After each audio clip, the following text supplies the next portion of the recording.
Hey guys, Jem here with another book review. I know it's been a while. It's been like, what, 2, 3 weeks since my last review. Um, it's just been really busy with summer vacation, my summer homework.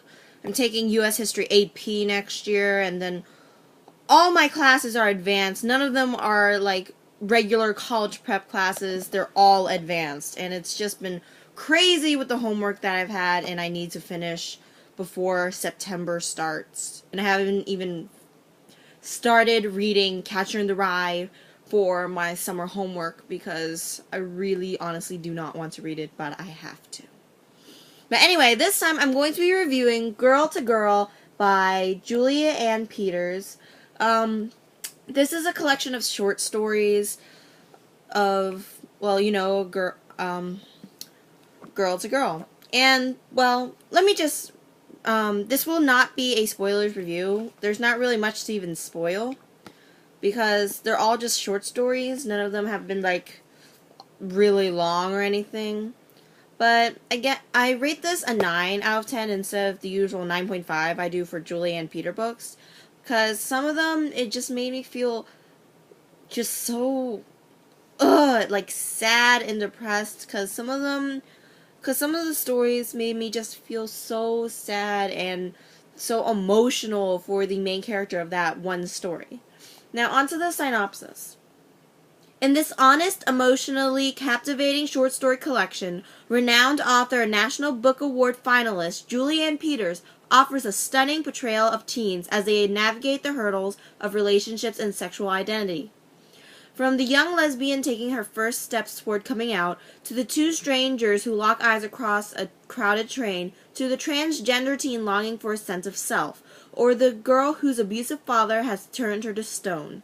Peters is the master of creating characters whose vulnerabilities resonate and stay with you long after the last page is turned. Grl2grl shows the rawness of teenage emotion as young adults begin to discover the intricacies of love and dating.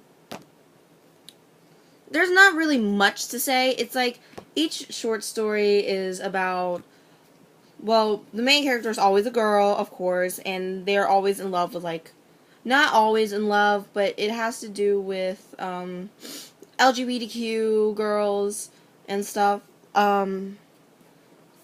Because here, the first story is called Passengers. It's the one that says two strangers who lock eyes across a crowded train. And then there's just so many of them. There are, what, let me see, three. There are 10 stories in this, and I cannot go through and talk about them all, unfortunately. So, Passengers, again, is about two girls whose eyes meet across a crowded train. Can't Stop the Feeling. Let's see. I literally just read this, but... Oh. Can't Stop the Feeling is about this girl who is, like, really scared about coming out. After Alex is about this other girl. Like, all of them are, like... None of them flow into each other. Each of the stories are separated. After Alex is about this girl whose ex-girlfriend was named Alex. And it was just this wild ride of when they, like, broke up and why they broke up, and now she's just trying to find herself. There's just a lot of this. Outside Inside, the fourth story, I thought the ending was unexpected. It was, like, I think now that I read back into it, and I saw that it was hinted, but I'm not going to spoil anything, but it was an unexpected ending, honestly. And a lot of these things just, like, I honestly liked all the stories, but some of them, like, the girl who had the abusive father and the story about the transgender girl, it was just so, those made me really sad, honestly. But that's just me. You might not be, like, emotionally connected to books when you read them, but that's honestly just me. Now, I did actually, you seen this thingamabob, I borrowed this from my public library in the town, and I know I shouldn't have. I also borrowed 3 other books using my friend's card when we went to the library yesterday. Because I honestly still have all those books in the boxes. I have boxes and boxes of books that I still have yet to read, and I own all of them.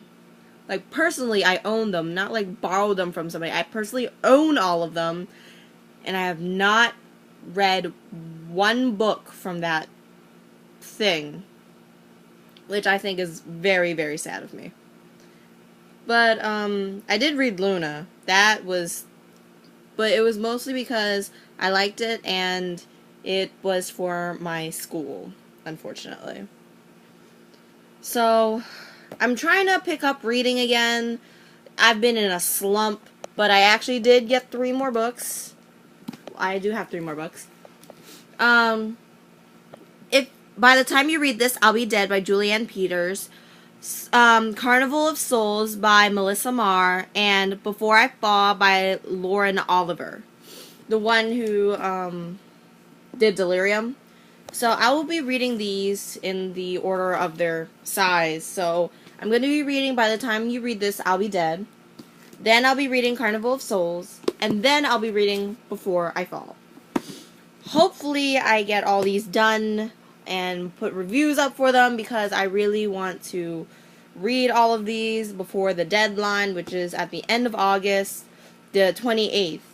Which I most likely will finish beforehand, but with the reading slump and I haven't been reading actual physical books lately.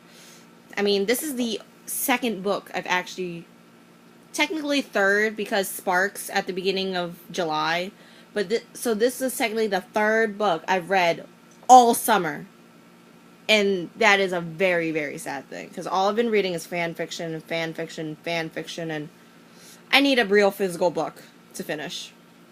So that's all I really have to say. Grl2grl, Julianne Peters, again, a 9, just because some of the stories just made me really, really sad, and it just made me feel, I don't know.